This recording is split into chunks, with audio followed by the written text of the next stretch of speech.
راديو إيرنا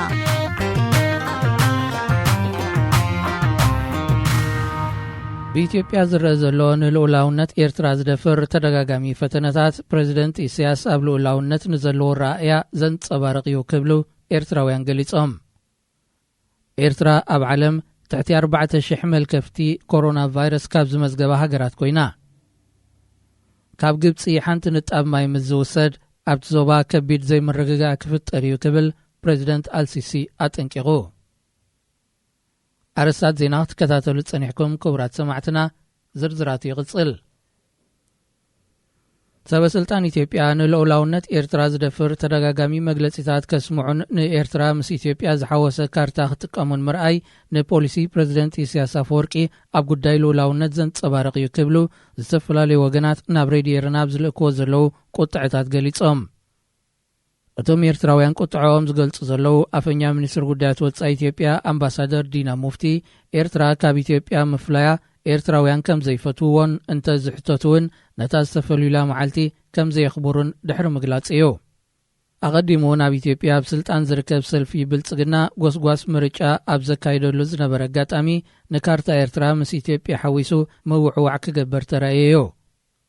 ኣብ ብሪጣንያ ዝርከብ ኤምባሲ ኢትዮጵያ ኣብ ዝሓለፈ ዓመት ንኤርትራ ምስ ኢትዮጵያ ዝሓወሰ ካርታ ኣቕሪቡ እኳ እንተነበረ ብኤርትራውያን ድሕሪ ዝሰራየ ተቃውሞን ቁጥዕን ይቕሬታ ከም ዝሓተተሉ ይርስዓን።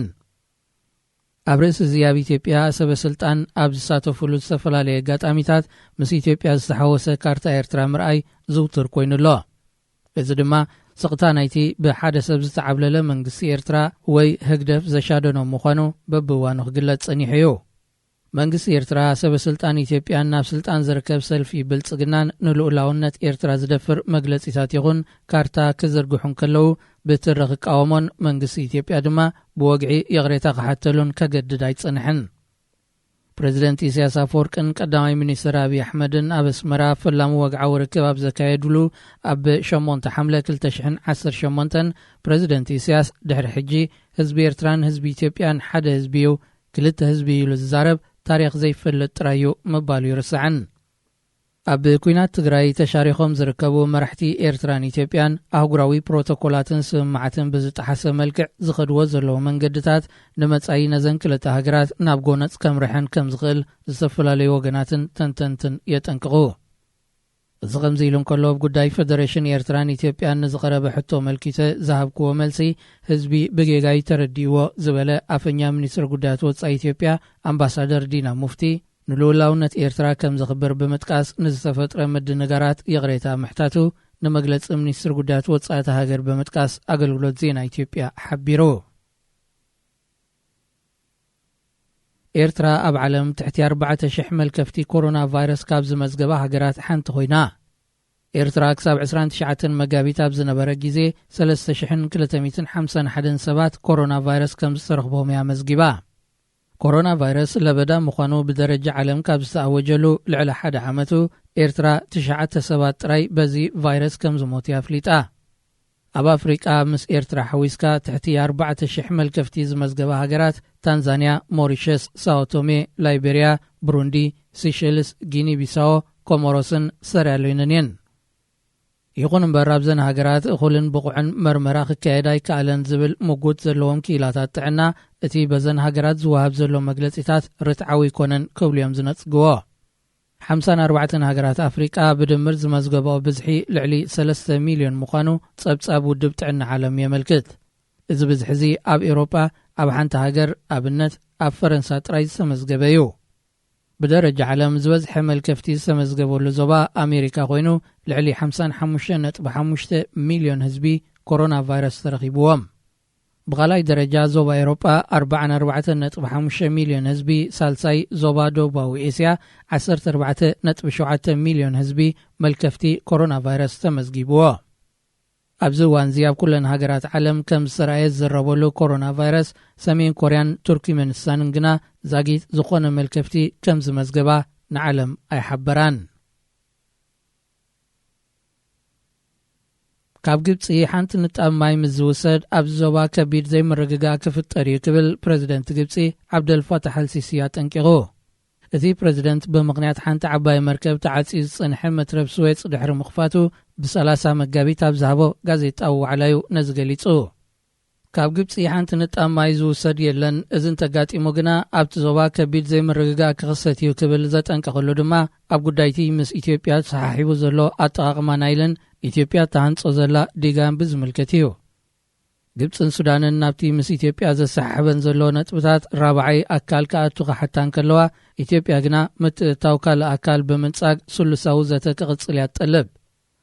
ሱዳን ብዘቕረበቶ እማመ መሰረት ኣሜሪካ፣ ሕብረት ኤሮጳ፣ ሕቡራት ሃገራትን ሕብረት ኣፍሪቃን ኣብቲ ጉዳይ ከም መንጎኛታት ክሳተፉ እያ ጠሊባ። ግብፂ ድማ ናይ ሱዳን ጠለብ ብምድጋፍ ራብዓይ ኣካል ከም መንጎኛ ክሳተፍ ተቐቢላቶ። ኢትዮጵያ ነቲ ተሃንጾ ዘላ ዲጋ ብዘይ ናይ ቅድመ ኹነት ስምምዕ ካልኣይ ገጽ ማይ ምምላእ ክትጅምር ምዃናያ ትገልጽ። ግብፅን ሱዳንን ድማ ኢትዮጵያ ብዘይ ስምምዕነት ስጉምትን ተወሲዳ ከቢድ ግብረ መልሲ ክህባሉ ምዃነን የጠንቅቓ። ዜና ኣብዚ ይፍጸም። እዚ ሬድዮ ኤረና ድምፂ ራድዮ ኤረና እዩ። ድኽነት ብቐንዱ ጉዳይ ሰብኣዊ መሰል እዩ። እዚ ሬድዮ ኤረና ድምፂ ራድዮ ኤረና እዩ።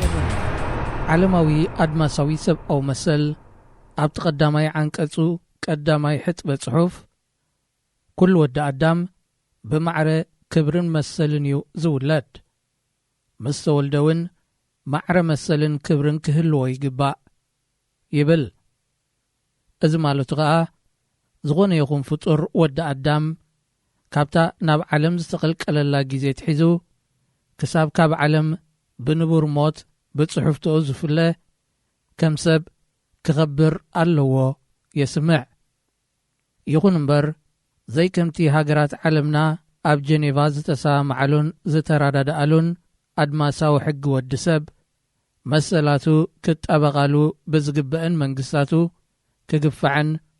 መሰሉ ክጋሃስን ንርኢ ኣሎና። እቲ ኣብ 30 ዓንቀጻት ዝጠቓለል ሰብኣዊ መሰላት ወዲ ሰብ ነቲ ሰብኣዊ ፍጥረቱ ዝተዓደሎ ናይ ምንባር ህላውን ድሕነትን መሰሉ ክግሃስ ከም ዘይብሉ ኣብ ትሕቲ ዝኾነ ይኹን እዋንን ክውነትን ነሰብኣዊ ክብርን መንነቱን ዝሕስርን ዘዋርድን ኣተሓሕዛ ማእሰርትን ቀይድን ግፍዕን ስቅያትን ከጋጥሞ ከም ዘይግባእ ከም ሰብ ኣብ ቅድሚ ሕጊ ሙሉእ ተቐባልነት ክረክብ ብሕጊ ክዕቆብ መሰሉ ብዝገሃሰሉ እዋን ኣብ ቅድምና ጻፍ ፍርዳዊ መጋባእያ ቀሪቡ መድሕን ክተክልን ክረክብን ከም ዝግብኦ ይጠቅስ። ንሱ ጥራሕ እውን ኣይኮነን። ወዲ ሰብ እኹል መግብን መጽለልን ክንክን ጥዕናን ክረክብ ከም ዝግብኦ እውን እቲ ኣድማሳዊ ውዕልን ንዕኡ ዝድግፉን ዘደልድሉን ዓንቀጻትን እውን መሰል ይህብዎ እዮም። ይኹን እምበር ኣብዚ እዋንዚ ኣብ ዓለምና ሓደ ካብቶም ቀንዲ ጸላእቲ ኣሕዛብ ዓለምና ድኽነት ኮይኑሎ። ውድብ መግብን ሕርሻን ሕቡራት ሃገራት ማለት ፋኦ ካብ ዝውፅኦ ጸብጻባት ንኣብነት ኣሳት 870 ሚልዮን ዝኸውን ህዝቢ ዓለምና ኣብ ተሓሳሳቢ ደረጃ ሕፅረት መግቢ ወዲቑ ከም ዘሎ ይሕበር። ካብዚ ዝተጠቕሰ ኣሃዝ እቶም 171 ሚልዮን ትሕቲ 5 ዓመት ህፃናት ክኾኑ ከለዉ ልዕሊ 100 ሚልዮን ካብቶም ህፃናት ከዓ ትሕቲ ንቡር መጠን ክብደት ከም ዝኾኑ ይጠቅስ። እዚ ኣሃዝ እዚ መራሒ ደቡብ ኣፍሪቃ ነበር ታቦ ምቤኪ ኣብ ተመክሮይ ከም ድኽነት ገይሩ ንሰብኣዊ ክብሪ ወዲ ሰብ ዘዋርድ ነገር ርአ ይፈልጥን እየ። ድኽነት ርእሲ ሰብ ዘድንን ጽዕነት እዩ። ስለዚ ካብ ብቑፅርን ኣሃዝን ንጸባጸብ ጸባ ጡባት ደሲኢኑ ብዝበኪ ህፃን ንዛረብ ክብል ኣብ ሓደ ኣኼባ ነቲ ደረቕ ኣሃዝ ብቓንዛ ግዳያት ክልካዕ ኣተሓሳሲቡ ነይሩ። እቲ ቐንዲ ዘገርም ግን ንመላ ህዝቢ ዓለም ክምግብ ዝኽእል እኹል ታሪፍ ጸጋታት ኣሎ እናተባህለ ኣሕዛብ ዓለም ብጥምየት ይሰቐዩ ምህላዎም እዩ። ኣብ 2050 ንኣብነት ኣሳት 9 ቢልዮን ህዝቢ ናይ መግቢ ሕፅረት ከጋጥሞ ከም ዝኽእል ዓለማዊ ውድብ መግብን ሕርሻን ፋኦ ገምጋሙ ይገልጽ። እኹልን ታሪፍን ጸጋታት ህዝብን ተሊድኣ ስለምንታዮም ኣህዛብ ዓለምና ብጥሜት ዝሳቐዩ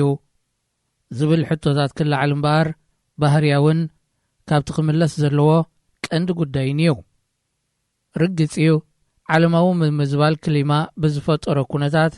ኣብ ሃገራት ኤስያ ዘባህርር ዕልቕልቕ፣ ኣብ ሰሜን ኣሜሪካ ዘሰንብድ ህቦብላ፣ ኣብ ሃገራት ሳሕለ ሰሃራ ዘሻቕል ነቕፅን ሕፅረት ዝናብን ይኽሰትን ነኩነታት ክሊማ ዓለምና ብኣሉታ ይጸልወና ኣሎ። ስለ ዝኾነ ኸዓ ዳርጋ ነፍሲ ወከፍ ሃገር ዓለምና በብዓቕማ ባህሪ ካብ ዘስዕቦ ሓደጋን ሳዕቤንን ክትከላኸል እጃማ ክትገብር ትርአያ።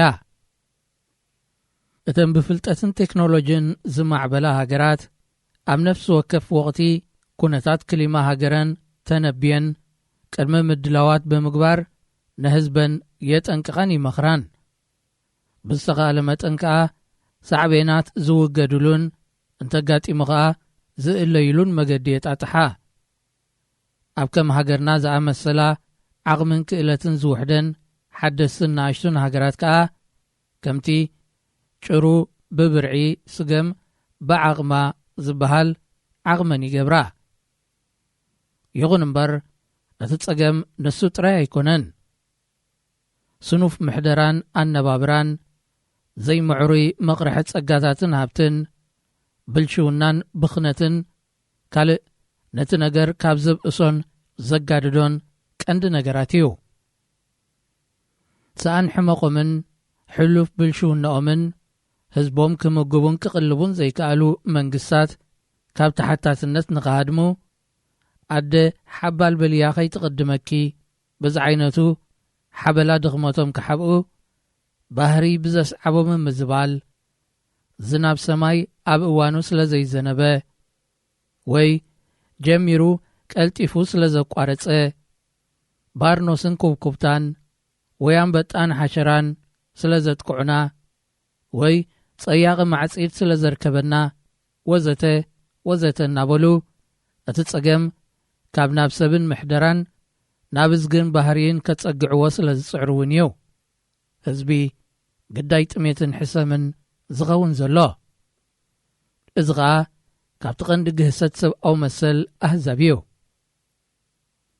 ሓደ ጊዜ ፕሬዚደንት ኢሳያስ ኣብ መስከረም 1996 ምስ ግብፂ ንዝነበሮ ምስሕሓብ ኣመልኪቱ ኣብ ምምሕዳር ከተማ ኣስመራ ብዝሃቦ መግለጺ እዛ ብድጎማ ኣሜሪካ ትነባበር ነዜጋታታ ባኒ ኸተጽግብ ዘይትኽእል ግብፂ ኢሉ ንግብፂ ርእሲ ርእሳ ድሕሪ ምቕጥቃጡ ኣበይ እሞ ኤርትራውያን 12 ሚልዮን እንተንኸውን ህዝብና ምቕላብ ምሳኣና ሽዑም ረኣዩና ነይሮም ምስ በለ እቲ ኣኼበኛ ነቲ ኣዳራሽ ብጣቕዒት ክንቕንቖ ዝክር። እቲ እዋን መን ከም ወዲ ኣፎም ዝበሃለሉ እዋን ስለ ዝነበረ ን12 ሚልዮን ምቕላብ ዘይጽግሞ ሰብኣይ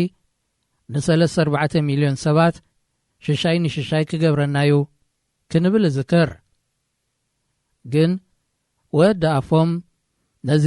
ጸዓተኛ ጸዋር ህዝቢ ወፊሩ ኸኣቱ ሰሪሑ ክነበር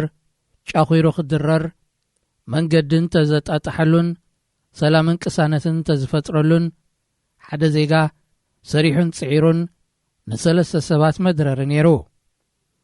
ይኹን እምበር እቲ ኸምሕሱም ዝወደስናዮን ዝመጐስናዮን ወዲ ኣፎምና ሎሚ ድሕሪ ዝኹሉ ዓመታት እውን እንተኾነ ይትረፍ ን12 ሚልዮን ህዝቢ ን34 ሚልዮን ህዝቡ ምቕላብን ምምሕዳርን ከም ዝሰኣነ ነርእዮ ኣለና። ንሱ ግን ብድኽመቱ ክእመን ኣይከኣለን። በንጻሩ ካብቲ ኣብ ባይታ ዘሎ ክውን ሓቅታት ክሕባእ ኣብ ሕመረቶም ሰንጠረዥ ዕቤትን ምዕባለን ሃገራት ዝሰርዑ ኣካላት ውድብ ሕቡራት ሃገራት ብምውዳቕ ኤርትራ ሸቶታት ሚለንየም ቅድሚ ሰባ ከም ዝበጽሓቶ ተጸዋዒ ዩኤንዲፒን ኣዋሃዲ ሰብኣዊ ጉዳያትን መስኪሩልና ኲላቶም ኣካላት ዩኤን ተሓጒሶሙልና እናበለ ብማዕከናት ዜንኡ መስባኽ ኣየቋረጸን። ይኹን እምበር በቲ ሓደ ሸነኽ ኣህጉራዊ ማዕከን ገንዘብ IMF ካብ 2013 ክሳብ 2018 ናብ ዝነበረ ግዜ ሓፈሻዊ ሃገራዊ እቶት ኤርትራ ብ1.7 ጥራይ ከም ዝዓቢ ግምታቱ ገሊጹ። በዚ ኸኣ መጠን ድኽነት ኤርትራ ካብ ሃገራት ዓለምና ኣብ 5ይ ተርታ ይስራዕ። ስለምንታይ እዩ ኣብተን ፍትሕን ሰላምን ናጽነትን ዘለወን ሃገራት ጥሜት ዘየሎ? ስለምንታይ ኣብ ሃገርና ድኽነትን ጥሜትን ገኒኑ? እኹል ዝጸጋታታን ውሑድ ዝበዝሐ ህዝባን ሃገር ስለምንታይ ደኽያ? ስለምንታይ ርእሰ ከተማኣ ብሕፅረት ኤሌክትሪክ ይጽልምት ኣሎ? ስለምንታይ ህዝባ ጽሩይ ዝስተማይ ስኢኑ ይጭናቕ? ስለምንታይ ዕዳጋታት ካብ ግዜ ናብ ግዜ ሰማይ ይዓርግ? ስለምንታይ መጠን ሸርፊ ባጤራኣ በብእዋኑ የንቈልቁል? ስለምንታይ ህዝባ ብፍላይ ከዓ መንእሰያታ ብጃምላ ዝስደዱ? ጸብጺብካ ዘይውዳእ ርጡብ መልሲ ዘድልዮ ስለምንታያት ክድርደር ይከኣል እዩ? እዚ ኹሉ ሕቶታት ከኣዩ እምበኣር ናብ ሓደ እሙን ምኽንያት ዝመርሐና እዚ ሬድዮ ኤረና ድምፂ ራድዮ ኤረና እዩ። እዚ ሕጂ ስልጣን ሒዙ ዘሎ ሓይሊ ኣብ 1991 ብዓወት ምስ ኣተወን ናጽነት ምስ ኣበሰረን ህዝቢ ኤርትራ ብሰላምን ቅሳነትን ክነበር ክርህቦ ክሓልፈሉ ክዓቢ ክስልጥን ይትረፍ 3 ሚልዮን ኮይኑ 4 ዕጽፊ እንተኾነ እውን ከም ዘይጠምን ከም ዘይጸምእን እዩ ተመባጺዑ። ንሱ ጥራሕ እውን ኣይኮነን። ድሕርቲ ዘቆሞ ጊዜያዊ መሰጋገር መንግስቲ ህዝቢ ዝሳተፎ ቅዋም ነዲፉን ኣርቂቑን ኩሉ ኤርትራዊ ዝሳተፎ ንኹሉ ኤርትራዊ ብዘይ ኣፈላላይ ዝሐቁፍን ዘሳትፍን ህዝባዊ ዴሞክራሲያዊ ስርዓት ብምምስራት ስልጣን ናብ ህዝቢ ክሰጋገር ይተመባጺዑ። እቲ ብዓወት ምስ ኣተወ ይኹን ቅድም ካብ ቃልሲ ሓርነት ብሬድዮ ድምፂ ሓፋሽን እቲ ብሓራ ቦታታት ቆይሙ ብዝነበረ ህዝባዊ ባይቶታትን ህዝቢ ይሕሸንን ይምእማኣንን ዝበሎም ወከልቱ መሪጹ ኣብ ፖለቲካ ሃገሩ ብምስታፍ ህዝባዊ መንግስቲ ከም ዝምስርት እዩ ዝነግረና ነይሩ። እቲ ከም መርሃውን ከኣልየ ኩሉን ብጨብጨባን ጣቕዒትን ክንቅበሎን ከለና ኤርትራ ሰላም፣ ፍትሒ፣ ዴሞክራሲ፣ ረህዋ ዝሰፈነ ሃገር ክትከውን ጥሜትን ድኽነትን ድንቁርናን ድሕረትን ካብ ገጽ ኤርትራ ክጽረግ ህዝቢ ኤርትራ እቲ ቃልሲ ሓርነት ንኽዕወት ልዑል ኣበርክቶ ዝገበረ ባህላዊ ክብርታቱን መንነቱን ዓቂቡ ኣብ መሬቱ ኮሪዑን ከቢሩን ክነበር መላእ ህዝቢ መሃይምነት ኣጥፊኡ ብፍልጠትን ምህሮን ዓብዩ ብቴክኖሎጂን ሳይንስን ተሓጊዙ ምዕቡል ቁጠባ ክፈጥር ክንደይ ዘይተባህለ ግን ከምቲ ዝተባህለ ዘይኮነ ንኹሉ እቲ መሰረታዊ ሰብኣዊ መሰላት ግሂሱን ረጊጹን ህዝቢ ክድህኽ ንዕዘብ ኣሎና። ኣብ ካልእ ሃገራት ዋላ ሕፅረት ዝናብ እንተጋጠመ ባህሪ እንተነፈገ ክረምትን ተዓበረ እቶት ሕርሻን ተንቆልቆለ ሰባት ብጥሜት ኣይጫነኹን እዮም። ንሕና ግን ድኽነትና ክንስዕሮ ይከኣልናን እኳ ደኣ መመሊሱ ይመልከና ኣሎ። እዚ ኹሉ ኸኣ መሰረታዊ ሰብኣዊ መሰላት ክኽበር ስለ ዘይከኣለ እዩ። ህዝቢ ከም ቃሕ ዝበለ ወፊሩ ክኣቱን ገይሹ ክምለስን ዕድል ስለ ዘይብሉ እዩ። ሎሚ ኣብ ኤርትራ ኣንጻር ኩሉ ሰብኣዊ መሰላት ወዲ ሰብ ብዘይ ዝኾነ ይኹን ብቑዕ ምኽንያት እዩ ዝእሰር። እቲ ኣድማሳዊ ውዕል ዝህቦ መሰል ዝኾነ ይኹን ፍጡር ወዲ ኣዳም ብዝኾነ ይኹን ሓይሊ ብኢተሃብር ከይቅየድን ከይእሰርን እቲ ብሰብኣዊ ባህረቱ ጥራይ ዝረኽቦ መሰል የውሕሶ እዩ። ብዝኾነ ይኹን ምኽንያት ብገበን ምስ ዝኽሰስ እውን እንተኾነ ክሳብ ኣብ ቃልዕ መጋባያ ቀሪቡ ናይ ምክልኻልን ወይ ናይ እምነት ቃሉ ሂቡ ነቲ ፈጺሞ ዝበሃል ገበን ከም ዝወዓሎ ዝረጋገጽ ብሓይልን በትርን ከይድፈርን ከይገሃስን እቲ ኣድማሳዊ መሰል ይዕቅቦ እዩ። ኣብ ህይወቱ ሙሉእ ናይ ምንቅስቓስ ሓርነት ክህልዎ ኪዳን ኣሲሩ ስድራ ክምስረት ንብረት ከጥረን ሃብቲ ኸዋህልልን ካብ ዓንቀጽ 1 ክሳብ ዓንቀጽ 18 ተዘርዚሮም ዘለዉ ኣድማሳዊ ሰብኣዊ መሰላት የውሕስወዮም። ኣብ ሃገርና ግን እቲ ኤርትራና ፈሪማቱልያ ዝበሃል ኣድማሳዊ መሰል ፈጺሙ ስለ ዘይትግበር ኣብ ሑፃ ከም ዝተጻሕፈ ይዝቝፅር። በዚ ኸዓ ሃገርና ብምሕር ድኽነት ተሃስያ ህዝብና ኣብ ፍጹም ከበባ መልኪ ተሓጺሩ መዓልቲ ናጽነቱ ይጽበሎ። ሓርነት ብመሰል ሓርነት ነመሰል ኤስጂ ዓባይ ብሪጣንያ እዚ ሬድዮ ኤረና ድምፂ ራድዮ ኤረና እዩ።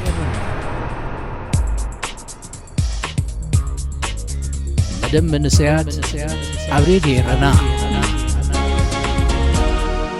ሰላም ንዓኹም ይኹን ናብ ኩሉ ኹርናዓት ዓለም ኮይንኩም ድምፂ ራድዮ ኤረና ትከታተሉ ዘለኹም ዝኸበርኩም ሰማዕትና። እዚ ወትሪ ሐሙስ ዝቐርብ መደብኩም መደብ መንእሰያት እዩ። ንዓኹም ይኹን እዮም ዝበልናይ መደባት ሒዝና ኣብ ሰዓትና ተረኺብና ኣሎና። ክሳብ ፍጻሜ መደባትና ምሳና ክትጸንሑ ብኽብሪ ዝዕድመኩም ኣኽበረት መሓርየ ሰናይ ጸንሖት። መደብ መንስያት ኣብ ሬድዮ ኤረና። ዝኸበርኩም ተኸታተልቲ መደብ መንእሰያት ንሎም እምበኣር ጋሻ ክህልወና እዩ። ጋሻና መንእሰይ ሳምሶም የማነ እዩ። ሳምሶም የማነ ኣብ ሃገረ ስዊዘርላንድ ኣባል ቤት ምኽሪ ከተማ ሉዛን ንምዃን ተወዳዲሩ ብልዕሊ 8,000 ድምፂ ዝተዓወተ ኤርትራዊ መንእሰይ እዩ። ሳምሶን ወዲ 9 ዓመት ከሎ ምስ ስድርኡ ካብ ኤርትራ ዝወፀ ኮይኑ ወዲ 12 ዓመት ምስ ኮነ ድማ ብሳሃራን ሊብያን ሰጊሩ ኤውሮጳ ኣትዩ። ኣብዚ ግዜ እዚ ወዲ 28 ዓመት ኮይኑ ዘሎ ሳምሶም የማነ ምሩቕ ዓውዲ ፖለቲካ እዩ። ምስኡ ንዝህልወና ጻንሒት ክትከታተሉ ብኽብሪ ንዕድም። ሬድዮ ኤረና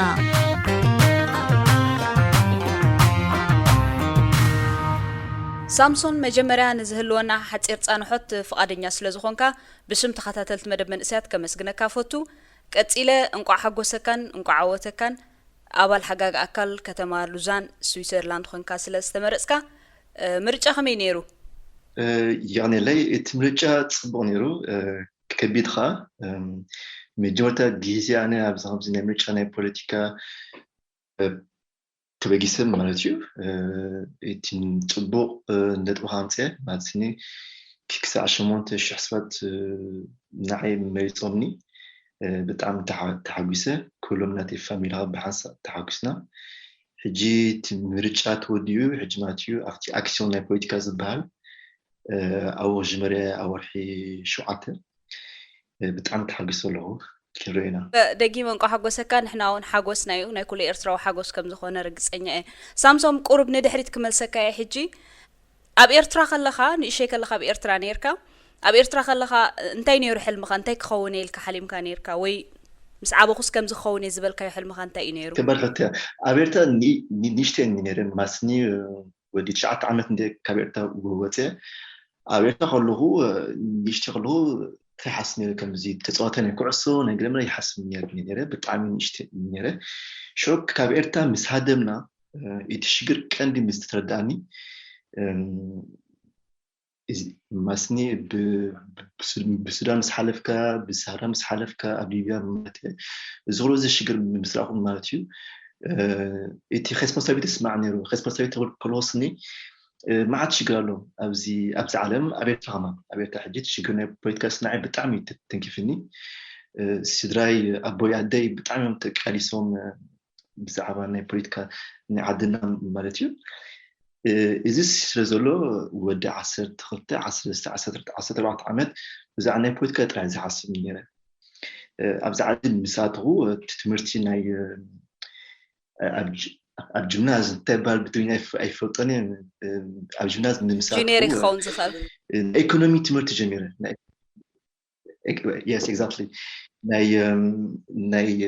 ኢኮኖሚ ትምህርቲ ወሲደ። ኣብቲ ኢኮኖሚ ኣብ መጀመርታ ግዜ ብጣዕሚ የፈትዮ ነይረ። ድሕሪት ሽግር እንታይ መፅኡ ካፒታሊስት ምስ ተረዳእኒ ኣይተሓጎስኩም ስለምንታይ እዚ ሲስተም ካፒታሊስት ኒ ነቲ ሃብታም መምልስ እዩ የብትሞ ነቲ ድኻ ከዓ መምልስ እዩ ድኻ ዝገብሮ እዚ ፊሎዞፊ ምስ ተረዳእን ማለት እዩ ካብ ኢኮኖሚ ወፅእ ኢኮኖሚ ገዲፈዮ ኣብ ናይ ፊሎዞፊ ማለት እዩ ተማሂረ ኣብ ፊሎዞፊ ትምህርቲ ብጀመርኩ እቲ ናይ ፖለቲካ ዝበሃል ስኒ ኣብ ደመይ ከም ዘሎ ኣብ ሂወተይ ከም ዘሎ ተረዲእኒ ሰምታይ ማለት እዩ ከከብቲ ዓንቶ ዝበልክዎ ካብ ኤርትራ ስድራይ ስኒ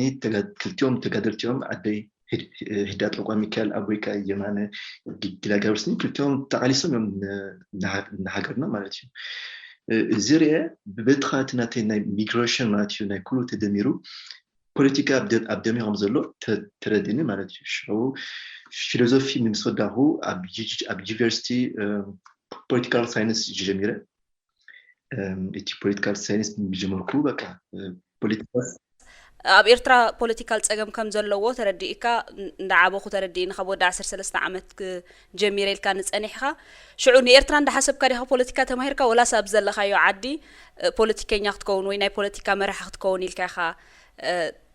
ተሓስብ ነርካ ኣብቲ ፖለቲከኛ ክትከውን ኣብ ዝወሰንካሉ ግዜ ኩሉ ሰምታይ ዶ እቲ ናይ ኤርትራ ሽግር ዝትንክፈኒ ስለዝነበረ ፖለቲካ ኣብ ኤርትራ ሓደ መዓልቲ ክገብር ይሓስቦን ነይረ ወላ ብዛዕባ ድማ ሳተሁ ኣብ ስዊዘርላንድ መዓት ሽግር ናይ ፖለቲካ ኣሎ ብሕልፍኻ እዚ ፖለቲካ ናይ ሚግሬሽን ዝበሃል ትፈልጦ ትኾኑ ማለት እዩ ስዊዘርላንድ መዓት ኤርትራውያን ትቕበል የላን ኣብ ዘለናዮ ግዜ እዚ ሕጂ ብፖለቲካ ክቅየር ዝኽእል እዚ ቃሉ እቲ ኣሰርሰጋ ከምቲ ዝበልኩ ዓንቶ እቲ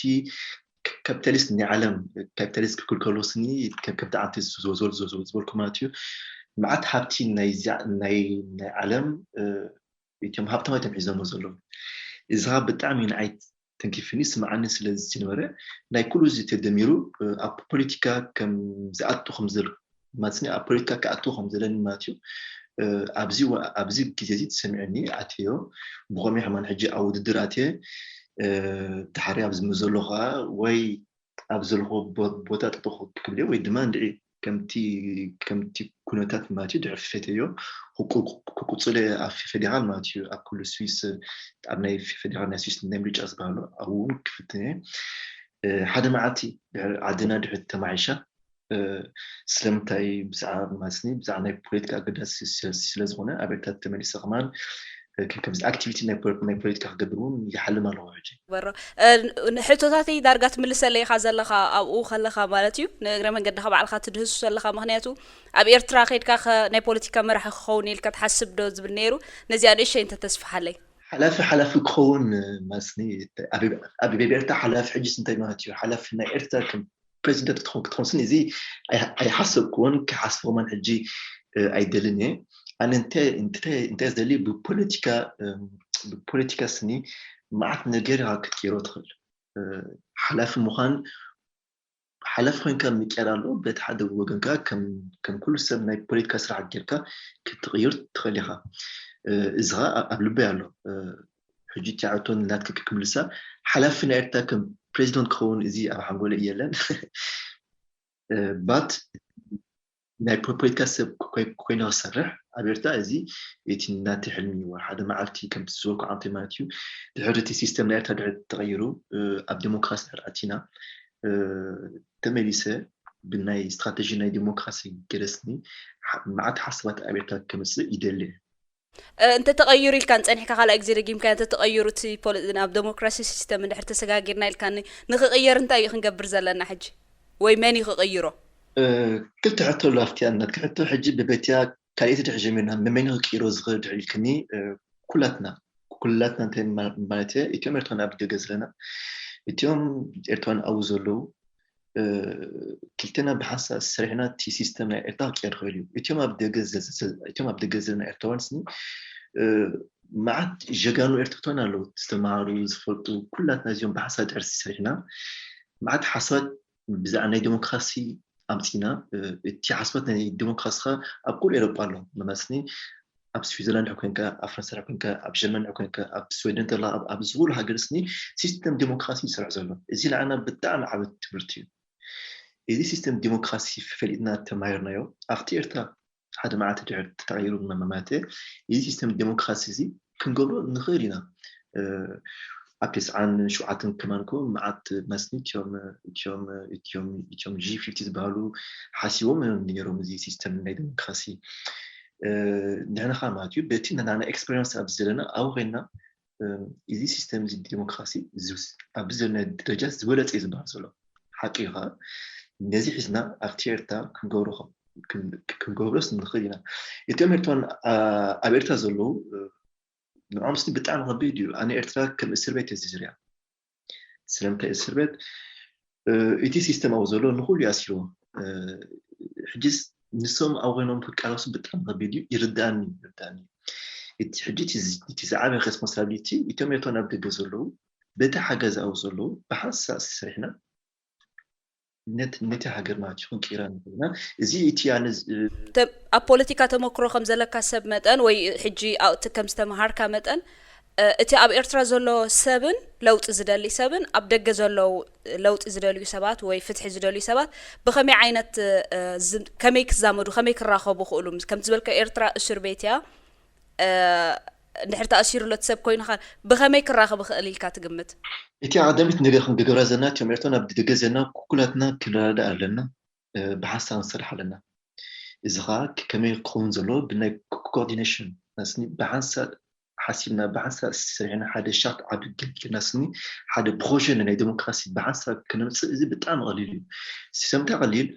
كنت تزوركم عن طريق معاد جيجان إرتنا لهم بحسن نصرح لنا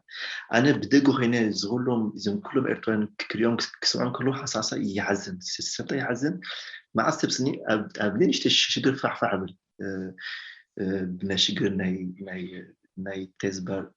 religion تتبع بتبينا بزعبة أمنت في اللي بزعبة ناي زين شعات بيهراز بالا ما عاد في اللي على سورس نفعفع زبلنا إذا أقداس يكونن إتي أقداس إتي حجريا نحجري كات حسب كلها كم تقدم تقدر تزجورو كله بكل كحلف خليه حجز إتي عدمتي إتيوم إرتوان عبد جزلنا بحس نصرح لنا جيجانو إرتوان قالوا استمروا له ولاتهم زي تمهروا مع حسابات صبوا لهم لأنهم كلهم زيهم بحس سرعنا سن تأكيدنا هذا عبد برنامج عن الديمقراطية نيرتا خلنا مسألة نخيرنا إتيوم إرتوان أو زلوخا بتزلهم عقلي كم تزوج عقلي بتعمل فيديو أبي سبت كوين كسرع كفيديو إذا كل سفرتي نسوم كحب جزنا غولي معات انفورماسيون كونا يغولون بزعما إرتا كوانا ندعلكم نسوم إرتا فوتوا أو يمزلو جين ناتو حسابك بتعمل أجداسي يتي كونتاكت لك كتنا ماتيو ما بدجزنا تيم أو تزلو دحر بحاسة دحر تلاقينا ماتيو أنا أمسن كبيت كم زغون تنكير زبال ما بات يتي عدميتي تيم بدجزنا بحاسة كنا دالما أب سدت مسمت أخا ودت شعت عمد كين كاب سدت مسمت أخا مجمر أنتي كبيد كانيرو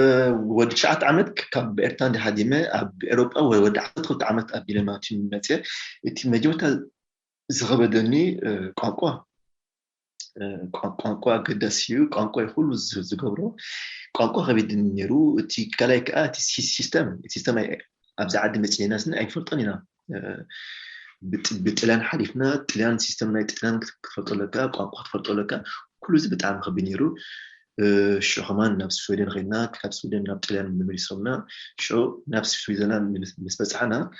كم تزور كعنطي بقانقوا ينعي بتعمل خبينيرو شو ها إتي انتجريشن زبان ماتيو سيستم نخبط لك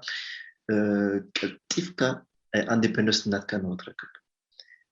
نعايز خبينيرو دعراي أبويا دون بتعمل حاجة زمني أبزي انتجريشن زبان ناي كلاتنا حيلي تدميرو ماتيو كل جيرنا أبز عاد غطيفنا إتي أديبنس بار كرهبو مالتيو شعود تمرت كمان حاجزني مثلا تمرت أنا بتعمل تسعيرة خلق خلصني أما عالتي دحرت تمرتي خدت ساعات إذا سمعني يعني إذا بتعمل حاجزني تسعيرة حراي كله قليلو قال شكل قالوا نعمل كم ناي راسيست مشان كي ما عاد شكل له كنت ثلاثة خمسات زرعوا زحلفكم نقدر له من حراي بتمرتي بتحايل ناتي فاميلي ما كله زي بتعمل حاجزين ماتيو أبزي درجة زين غوصة ዝሓለፈ 5 ዓመት 6 ዓመት ከም ዝፍለጥ ብዙሓት ትሕቲ ዕድመ መንእስያስ ብዘይ ስድራ ተሰዲዶም ኣለዉ ኣብ 12 ዓመት ካ ነይሩ ስኻ ኣብ ስዊዝ ክትኣቱ ከለኻ ወይ ናብ ኤውሮጳ ክትኣቱ ከለኻ እዚኣቶም ቁርብ 14 15 ኮይኖም ብዙሓት መንእስያት ኣትዮም ኣለዉ ካብቶም ወኩራኻ እንታይ ክትብሎም ትኽእል እቲ ቀዳመይት ነገር ክብሎም ዝኽእል ይርዳኒ ብጣዕሚ ከቢድ እዩ እቲ ትምህርቲ ዝበሃል ትምህርቲ ኣገዳሲ እዩ ቋንቋ ፈሊጥካ ኣብ ትምህርቲ ናይ ፕሮግራም ክትኣቱ ከቢድ እዩ ኣገዳሲ እዩ እዚያ ድሕጊ ጌርካ ማዕት ነገር ክሕግዘካ ዝኽእል ኣብ ስዊዘርላንድ እንዳብነት ድሕር ቋንቋ ድሕር ኣይፈለጥካን ድሕር ኣይፀዓርካን ናብ ቋንቋ ክትፈልጦ ብጣዕሚ ከቢድ እዩ ስራሕ ንክትረክብ ካፍቲ ኮሚኒቲ ካቤታ ንክተወፅን ብጣዕሚ ከቢድ እዩ ሕጂ እቲ ቀዳመይቲ ኣነ ዝብሎም ዘሊ ወላ ኣብዝኮ ማዓት ኤርትራውያን ኣለዉ ትሕቲ ዕድመ ዝበሃሉ ማለት እዩ ይረኽቦም እየ ይዛረቦም እየ ትምህርቲ ብጣዕሚ ኣገዳሲ እዩ ትምህርቲ ቋንቋ ሸውኻ ትምህርቲ ናይ ስራሕ ወይ ድማ ትምህርቲ ናይ ኤዱኬሽን ማለት እዩ ኩሉ ዝክግበር ኣሎ መብዛሕትኦም እዩ ድመስቶም ትምህርቲ ኣገዳሲ ኮነን ወይ ድማ ፅባሕ ገብረ ወይ ድማ ሰዓብ ክገብረ ይብሉኻ ትምህርቲ ንእሽተይ ቀዳድ ሕጂ ንርካ እዩ ዝሓሸ ዝቅረለኻ ሕጂ እቲ ቀዳመይቲ ሜሳጅ ክክሎም ዘሊ ብጃኹም ሓይራት ኩኑ ትምህርቲ ብጣዕሚ ኣገዳሲ እዩ ተማሃሩ ሳምሶም ኣብ ወፃኢ ሃገራት ዓብዮም ወይ ተወሊዶም ብዙሓት ሰባት ኣብ ኩሉ ኣብ ኣሜሪካ ኣብ ኤውሮጳ ኣብ ዝተፈላለየ ኩርናዓት ዓለም ብዙሓት ኤርትራውያን ኣብ ፖለቲካ ነጥፉ ኣለዉ ከም ናትካ ማለት እዩ መብዛሕትኦም ከኣኒ ነቲ ኣብ ኤርትራ ዘሎ ስርዓት ደፊሮም ዝዛረብዎ ይኮኑን ብዘይካ ሓደ ክልተ ክንዲ ትብዝሖምሲ ይኮነን እንታይ ክኸውን ይኽእል እቲ ምስጢር ማዓት ነገር ኣሎ ኣብዚያ እናትሕተስኒ ማዓት መርሲ ኣለዋ ንኣብነት استراتيجي لهم استراتيجي نعمت كليوم يفرحوا الوز فرحوا مسنيد سرعتكو أبيرتا زلو بتعمل حيال سرعتي يفرحوا سقولوا كليوم كا مستي أنا زيت مثلا يعني مستي سرعة أو زلو تبور ركبالهم ويجزالهم ويسدلهم أبيرتا ما عاد نقدر أنتخس للزلو مالتيو السقو بخليهم كليوم كا حنتي فلتنيوم بزعب إرترا حنتي إكزون كبك أنا بزعدي مسمسه ولا مستمركم مالتي أبيفرس الناتي حد تقول نيرا استمرت الديمقراطية الناتي عادة تفلتنا إلى تني إرترا تصبو زلوا إتي سيستمنا إرترا تصبو الديمقراطية بكلمة اللي إذا مش تزاريبا حاجة أنا أبزي بتعمل زي سمعني كمان كركي حدث ما إذا عادة سيستم ديمقراطية ناتماركي بوليتيكا سيستم ناتماركسني إن إرترا تصبو على كتب الغلط كمية كتحسفي إلى كحسب كله أوش تغطي والله زياسة بزيا سدرا مستي سرعات تصبو ركبالهم إذا سدرا زلوا مالتيو صوت تقول عندما تحسنا مالتيو أجي ما تذكر له كلام فرحوا كلام صبروا كلام مستي سرعة صبور ركبالهم كلام كأول حد يفلتونهم مثلا تسنيب نيرتا تلفزيون تاعتا تبعتي عشان لنا تلفزيون إيري تي في ده تبعن إيري تي في يس يعني نرأيو أفيكيشن نقدو أبي تسني نيرتا فلتوا يكون إذا حسوتي جي معت نقرأ له donc merci بناي سوسيولوجي هيبكي بناي بوليتيكا هيبكي بناي استراتيجي نايسبكا جينا يزغلو تدمير ماتيو بزاعت سبات سوقو ويدما نتي سرعت ماتيو يفوتو دي زبا دي يفوتو نتي كاب بتبينر حزلي يخبل السرعت حيالي هو السرعت حيالي كان صنيحكا يفرحوا حيالي كان صنيحكا السرعت حيلو ابي مسلكا ام انت يخون خل حيلو بفرنسا عندك على بتعمل زفتوا بوليتيكو ميليتير بالانتين ماتيو اتي بوليتيكا سني بوليتيكا نايتاسني بوليتيكا ميليتاري مالتي جي نقراو اكزاكتلي إزرا اتي ناتو سرح نايتي سرعات نتايو كما يجير كان نتزبي تأثرو كنترولي تكولو كما يجير كات ناتو حسبات تعاطفو إزرا تطبو يسرح بيترا ولا بدك زورو كو زفرح زولو جيس معرخ ندي إذا سرعة زي حيل خمسة أبزين ناي محلاو زبان ناسب يرايكا يردأك حقي غازي حجيت يوم زفروا أنا بتحدب وجنكو يردأني بتحدب وجنكا مع تاك لوكالو نيس عبزي عولكا كنت كتتقو عم مالتي ኣብ ቀዳማይ ዓለም ኮይኖም ኣብ ኤውሮጳ ወይ ኣብ ኣሜሪካ ኮይኖም እንታይ ከይገብሮም ፈርሖለው معك مرسلو ماسني وي اتسرعت ناتون فاميلي ابيرتا زلونكو كفرحوم يجهلهم حدا اكزامبل مالتي حجي انا ابزيتلو ابوي ابيرتان تلوسني انا بتعمل خفرح كزاره مالتي سمتاي ابوي ابيرتا سيلازولو كسر خوليو كتصع خوليو نوع الى حسيب ماتيو سخبل يجي كليوم كالو وي جزا قالوا ابيرتا جينتي ناتهم جزا كارولو يلوم اكزامبل يا سخبلو يفرحوا إزغالو كليوم كا تصبور ركنا لهم مستي ماتسني نفايت نارتا وسيتكا بتصبو يغبلوها بتصبو تحضر اما سوا باتعت خي تزاور كامل إزغالو زي بريفيليجي إزي سيزولو لنوسم حاسيوم نتي سرعات ماتيو تزباب بدلنا يفوتو وندي مبزحتو ግዜ ካብ ዝሰምዖም ክሰምዕ ከለኹ ኣብ ደገ ተወሊዶም ዝዓበዩ ወይ ድማ ዝዓበዩ ከማኻን ኣሽቱ ኮይኖም መጽኦም ዝዓበዩ ተቃዋማይ ምዃን ማለት እቲ ኤርትራውነቶም እቲ ናይ ኤርትራዊ ዜግነቶም ወይ መንነቶም ከም ዝሕደግ ዘሎ እዮም ዝሓስቡ ከምኡ ዓይነት ምኽንያታት ህብዮም ድሕሪ ተቃዋማይ ኮንካስ ኤርትራውነትካ ትሕደግ ዓይነት ሓስቦ እዮም እስኻ ተቃዋማይ ከም ስድራ ቤትካ ኣብ ኤርትራ ክትከይድ ኣይትኽእልኒ ኢኻ ዓድኻ ክትበጽሕ ኣይትኽእልኒ ኢኻ كميت الوكازي تي إرتراونت كاتزلك كان إرترا زملكات سمعت ماليسو دو يتأنكرلك ولاس إرتراونت كاستحدك خوين سمعك حق نجاك لك أنا تي إرتا زفوتوا تي إرتا ويزبل تي زيك على السبيل سلامتاي تي سب زيك على الزلو نوبسو يلو أيكونا بيشم إرتا يلو زيك على الزلو تيوم زيك على الزلو يشمون يلومهم ذكر صلوا حجسني انت يتاقي كداسي لنفسك حسب ولا نتيز بإرتاك حسب أنا نرسك بكي أنا زدلي نتيز بإن إرتاك حسب ماتيو نوك حسب كله نو عندك خيرك إني مرات إرتاك كتبنا يتخنا باسبورت نايتخا يجيب لي إذا إتي ساكريفيس كا بيشم إرتاك إلى يزجرو زلوا حاجة أنا يحجوس بتعني يحجوس بزعوا إرتنا كلاس كله ناريتا كلاكني يسمعني إذا حكي يسمعني أبي بيرتا عاد بو هيوت نيرني أما ما سوى تميت أبات شو أبس مرة تميت أب كلام كمان يخين نيرماته زغلوزي حجري بتعني يسمعني كلنا خلو ناريتا مثل كلاكن بتحدو وجنك خمت زوج كمالتيو أنا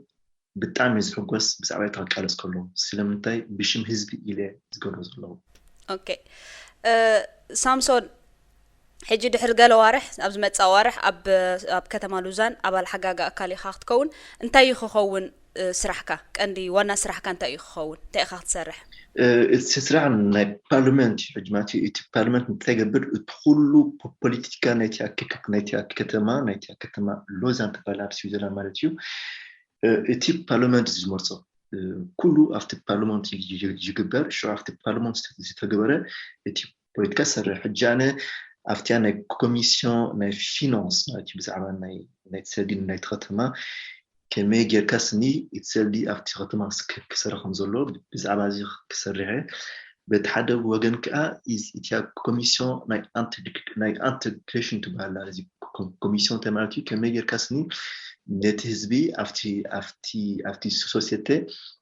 تو معناته إذا حاجة نعم بتعمل كده سلامتاي معت ريفيجي معت سبات كابد جزء سموسو أفتي كتما أفتي هيوت ناي سويسرلاند زبارسني أكتيفيتي أيجو كوبونيو إذا بتعمل معي سلامتاي حدا سب انتجريشن هو دبر ناتو اندبندنس نخركب أفتي هيوت ناي سويسرلاند زبار نخرج كساتفكا بوليتيكا تصبحوا تقولك حجانا أبزيان من كوميشن كسرها إتياسل سيتي ناي كوميشن كا إزي ناتوريزاسيون بار كمية جيركاسني بيرمي باسبورت تتوبو ماتيو يزيم حدشتي سيدة تنياتات إزي كوميشن تات قبل نتيوم እቶም ካብ ደገ ዝመፁ ፈተና ትገብረሎም እቲ ፈተና ድሕር ኪሎሞ ናይ ዝዓዲ ውራት ይርኩማት ሕጂ ኣነ ኣብዘን ሰለስተ ኮሚሽን ይባላ ኣበንያ ክሰርሕ ኣበንያ ፓርቲሲፔሽን ክገብር ብጣዕሚ ተሓጊሶማን እዚ ስራሕ ዝጅመሮ ሳምሶን ናይ ዘለኻዮ ናይ ዝበፅሕካዮ ዘለኻ ደረጃ ምስጢሩ እንታይ እዩ ዓንተበይ ኣጽኒዕ መሃር ነይረ ጽቡቕ ብጣዕሚ ጠንኪረ መሃር ነይረልካ ነርካ ግን ካልእ ተወሳኺ ምስጢር እንተለዎ ኮይኑ ናይ ዝበፅሕካዮ ዘለኻ ደረጃ ሕጂ እቲ ቀዳመይቲ ንዓይ ምስጢር ኣይኮነን እቲ ቀዳመይቲ ኣብዚ ክብሎ ዘሊ እቲዮም ፋሚሊ እንዳተይ ኣቦይ ኣደይ ሓወይ ከማን ንሽቲ ሓፍተይ ብጣዕሚ ሓጊዞምኒ ከም ጣዕቲ ዝበልኮ ስድራይ ተጋደልቲ እዮም ሕጂ ስኒ እቲ ቃልሲ ዝበሃል ብጣዕሚ እዮም ፅቡቅ ሚሮምኒ ኣነኻ ተቃሊሰ ብዙሕ ተማየ ብዙሕ ኣፅኒዐ ኣብዚ ደረጃ እዚ ንክወፅሖ እቲ ካሌትኻ መብዛሕትኡ ሰብ ይፈርሕ እዩ ከምዚ ይፈርሕ ንካልእ ሰብ ንኽረክብ ንካልእ ኮሚኒቲ ንኽረክብ ኩላትና ስኒ እዚ ሽግር ኣለና ሕጂ ኣነ እቲ እዚ ወልሓት ነገር ይፈርሕ ኣይነበርኩም ይፈርሕ ነይረ እንታይ ወልዲ ትደስኒ ኩሉ ነገር ዘፍርሐኒ ዝነበረ ኣነ ኣቴዮ በእታንታይ ዝበሃል ማዓጣ ክክለካዶ ዝበሃል ትብዓት ክህልወካ ኣሎ ዘምሻለኪ ኣትየ ግዛት ተቃሊሰ ሰሪሐ ኣፅኒዐ ማለት እዩ እዚ በቃ እቲ ቀዳመይቲ ባቲ ቀዳመይቲ ክብላን ዝደሊ ብጣዕሚ እቲ ሓገዝ ናይ ፋሚሊ ናይ ብጣዕሚ ሓጊዞምኒ ናቶም ስቶሪ ኩሉ ሰብ ዝፈልጦ ተጋደልቲ እዮም እቲ ናቶም ትምህርቲ ናይ ሂወት ዝበሃል ስኒ ብጣዕሚ ፅቡቅ ሚሮምኒ ኣነኻ በቲ ናተይ ሓይሊ ማድዩ ኣፅኒዐ ሰሪሐ ኣብዚ ደረጃ እዚ በፂሐ ሳምሶን ንዝፀንሐና ሓፂር ዕላል ብሽም ተኸታተልቲ መደብ መንእስያት ከመስግነካ ፈቱ ተስፋ ገብር ብኻልእ ትሕዝቶ ኣስፊሕና ክንራኸብ ከምኡውን ሰናይ ናይ ስራሕ ግዜ ምንኤልካ ይቐኒየለይ ብጣዕሚ ይቐኒየለይ ኣነ እውን ተሓጒሰ እዚ ኣንቴልዩ ክገብሮ ኣይተሓዝለይት ናተይ ትግርኛ ብጣዕሚ ድኹም እዩ ኣብ ዝመዘሎ ከማዕብሎ ክፍትን እየ ኣብ ነዊሕ ግዜ ከዓ I hope ክንራኸብ ምዕንተይ ክንራኸብ ኢና ሹር ይቐኒየለይ ዝኸበርኩም ተኸታተልቲ መደብ መንእስያት ንሎም ዘዳለናዮ መደብ ከም ዝተኸታተልኩም እዩ ነይሩ ብዘቕረብናልኩም መደባት ዓጊብኩም ከም እትኾኑ እሙንተና እዩ ክሳብ ዝመፅእ ሐሙስ ምዝተረፉ መደባት ሬድዮ ኤረና ንሓድገኩም ሰናይ ቀነ እዚ ሬድዮ ኤረና ድምፂ ራድዮ ኤረና እዩ ክቡራት ሰማዕትና ነሳዕ እዚ ዝተዳለወ ሓፈሻዊ ፈነወና ኣብዚ ተዛዚሙሎ ስለምክትታልኩም ነመስግን